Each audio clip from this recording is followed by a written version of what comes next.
Welcome everyone to another edition of Industry and Transition Podcast. I'm really happy to have Jeff Stewart from Hilltop with us today. Jeff's the Managing Director and Head of Business Development for Wealth Management. I hope I got that right, Jeff.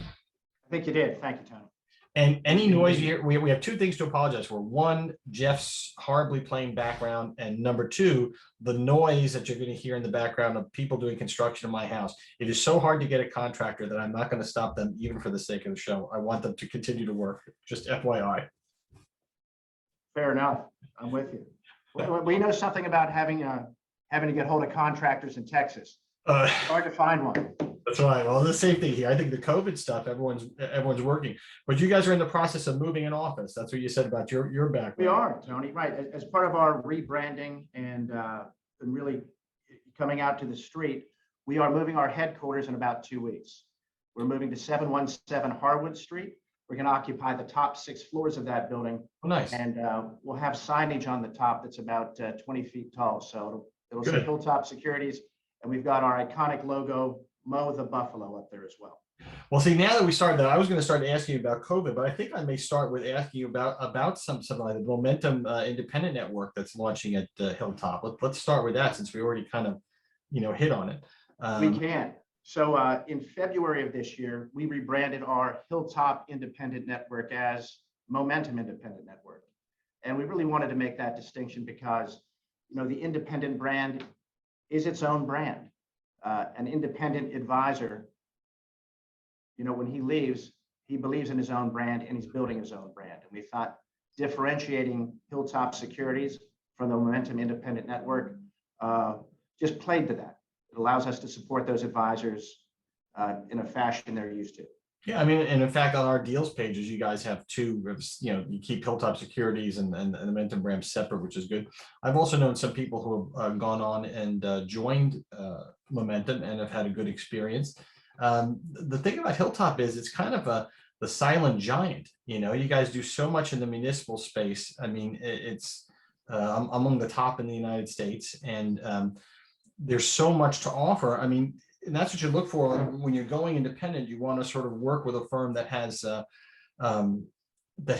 opportunity for you, and certainly just in the muni field alone, you guys have a ton of that.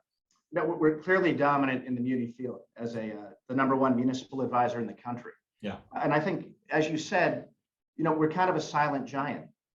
Oddly, most people don't realize that we're a publicly traded entity. Our holding company, HTH, Hilltop Holdings, has north of $16 billion in assets. So we've got the financial firepower. And what we plan to do is brand Momentum Network. We're branding Hilltop Securities. And I think in our local markets, you'll start seeing advertisements on CNBC and just a more front-facing organization. We're getting the word out. Why keep it a secret, right? Why keep it a secret? So we're some of that, money spent on rebranding and doing that also goes to the platform, right? Some of the technology and things like that. So that's kind of a plus too. Yeah, that's true. As a matter of fact, we're self-clearing, and over the past 18 months, we just effectively replaced our back office, which is quite an undertaking. Yeah. But we did that. We went from a cell phone clearing platform to more of a service bureau that allows us to really tap into the best technology out there. And we've done that so that we can do a couple of things. One is we are poised for growth. And the second thing is customization. The name of the game in the future is, every independent advisor has a different business model. They like certain CRMs. They like certain other platforms they want to have access to. We want to be able to build a bespoke platform for each of our partners so that they can succeed. Well, that's great. I mean, look, I've done this a couple of times, started firms, and you really need a partner, that in my mind, that's the key thing. And also I think the idea of this being a publicly traded company in the independent space is good too, because a lot of times, advisors, change firms or they want to go independent, and you never know what is the ownership structure of the place you're going to, is there a leveraged, fund that owns most of the shares of the company, or is it a partnership? I mean, it's just, there's a lot of ways to, there's a lot of different ownership models, not all of them beneficial to an advisor. And that's true. And we'd say this succinctly is that from our ownership, we are a public company. We have no desire to divest or change anything. We are in a growth mode. We want to build a legacy product and platform. And the bottom line is we look at our advisors, whether they're private client or independent, as our clients. Yeah. We want to help them succeed in their business. And so we think we've got a platform that is absolutely responsive. And as technology changes, and as you and I know, it changes daily, we think we've got a platform that can pivot on a dime. So you end up changing your back office in the middle of a pandemic. How'd that go? Well, that was interesting to say the least, but I'll tell you, we got it started well in advance of the pandemic. Okay. And by the time the pandemic got here, upper management focus, we were able to really get it through the finish line. But the pandemic wasn't easy for anyone. Let's be honest. The pandemic started slow, and then it came pretty darn quick. And I think before most people were ready, 90% of your office was working remote. I'm happy to say that today we're on an A/B schedule. 50% of our people are back in. And by the time we transition to the tower, we're going to allow anyone who wants to come into the office, come into the office. So I'm not going to say the world's getting back to normal. I don't think normal is ever going to look like it was. But in our business, it's a business of face-to-face. It's a business of contact. And I think from a home office perspective, having people together to be able to go around the corner and tackle a problem without engaging a Zoom call, there's value there. Yeah, and then the other side of that too is we've hired over the past 18 months over 150 individuals for Hilltop Securities. And that's been a Herculean effort. But you and I both know culture in this business is a learned business. You can't learn it over a book. You've got to mentor people. You've got to be with them. So we are excited to get back to our office and get back to business. How about your independent network folks? Are they following kind of the same course, or is it all over the place in terms of getting? Well, you know, as an independent, right, they can decide what they want to do out there. From a service model standpoint, we service everyone under the same Hilltop Securities umbrella. So we're all in from a service standpoint. If they decide in their location to engage their clients, they are absolutely welcome to do that. And most of them have. Yeah. And I think, you know, there's also, you know, we talked a lot about it on this program with different people, but, you know, there are things that from COVID that we're going to keep, and there's things that, you know, are going to change forever. And there's some stuff that's never going to change, you know, and as you said, I think this idea of this interaction between people, I don't think that's ever going to be lost in our business. I mean, if it is, then we're out of business because everybody's going to go to a robo type of a, you know, thing. I agree completely. But I think there is some genuine stuff that could happen with real estate, you know, because you can work relatively, I mean, in a lot of instances, you know, productivity has gone up with people at home. And there are some people for just whom it works. Maybe they have small kids and, you know, they end up working till 7 o'clock at night, but they were able to be home between 3 and 4, you know, and kids. So I think there's a mix there that's going to happen, you know, going forward, and especially cutting edge a lot for our business and for the country will be in these independent firms where, you know, you're able to make your own rules, and it'll be different for everybody. It absolutely will. And again, I don't think we'll ever get back to normal. I mean, if there is an upside to the pandemic, it forced all of us to adopt technology. Yeah. And that technology is not going to go away, but it's been woven into the fabric of how we service our clients. And getting back to your robo comment, I think at the end of this, the combination of the new technology that you and I have had to learn, and with our engagement of clients, only strengthens the investment advisor's job. Well, we become, because we've been sort of the people that are there with our clients through scary times, right? And you're worried about your health. So we're all kind of doing this, you know, instead of being in person. That's your number one thing. But the second thing is your legacy and your investments. And I mean, it's an important thing.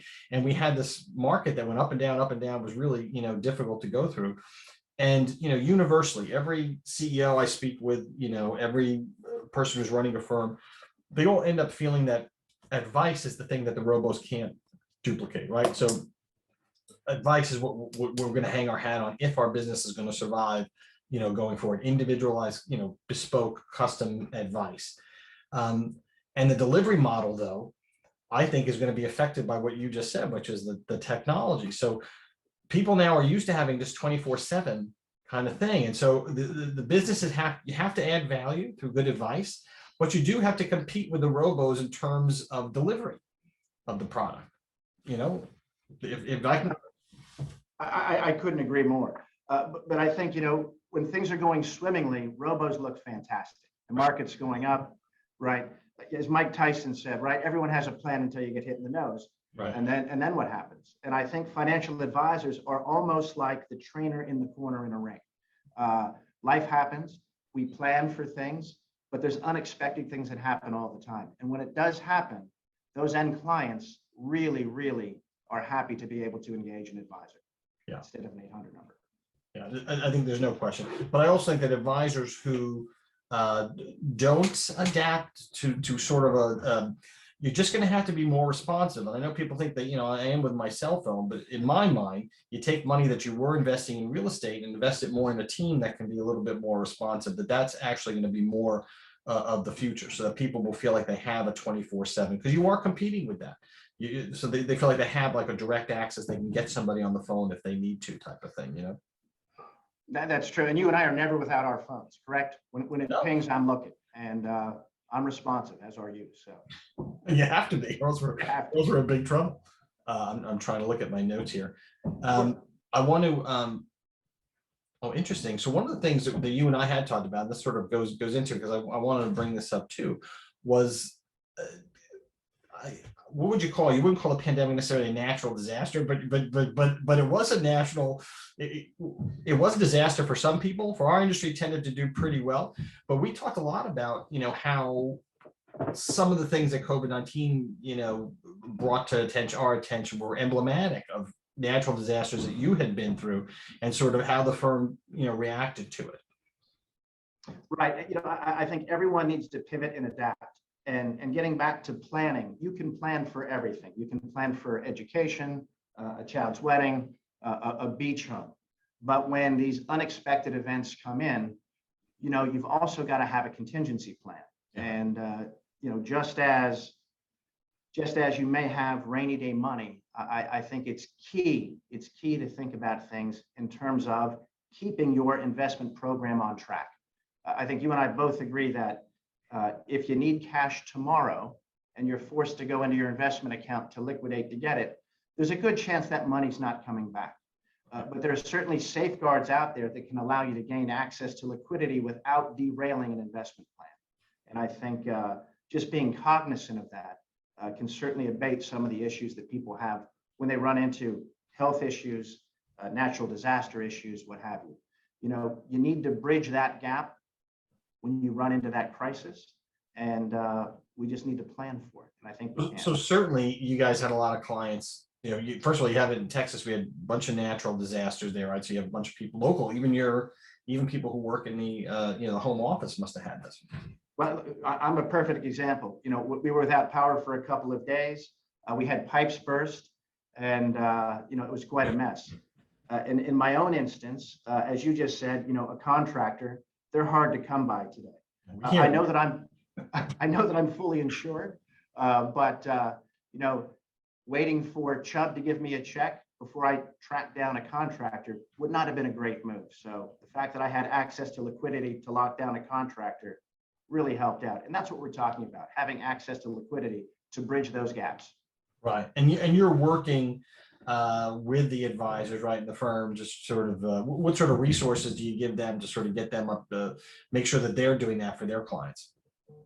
You know, we've got a couple of resources. You know, everyone knows what insurance is. You've got it on your house and your car. We have something here that we call liquidity assurance that we bring to our advisors. We try to make our advisors engage in a review process. If you need liquidity, where are you going to get it? Start that conversation. It's almost like that disaster plan with your family. If your kids are at school and you're at work and a disaster happens, you have a place to meet. What's the plan? And in this case, when disaster happens, what's your plan for liquidity? Yeah. So cool. That's really part of what, you know, a larger firm needs to provide, right? I mean, if you're gonna be independent, or you're gonna be, you know, an employee channel person, but either way, there's an expectation that, you know, the firm's going to help you. There's a cost to me associating with a firm. So in return, I want to make sure I'm getting all the value I can, which is going to include education on these topics and keeping people, keeping advisors up. And that's kind of hard to do in an independent framework because it's more like a baseball team than a football team. It's a bunch of individuals.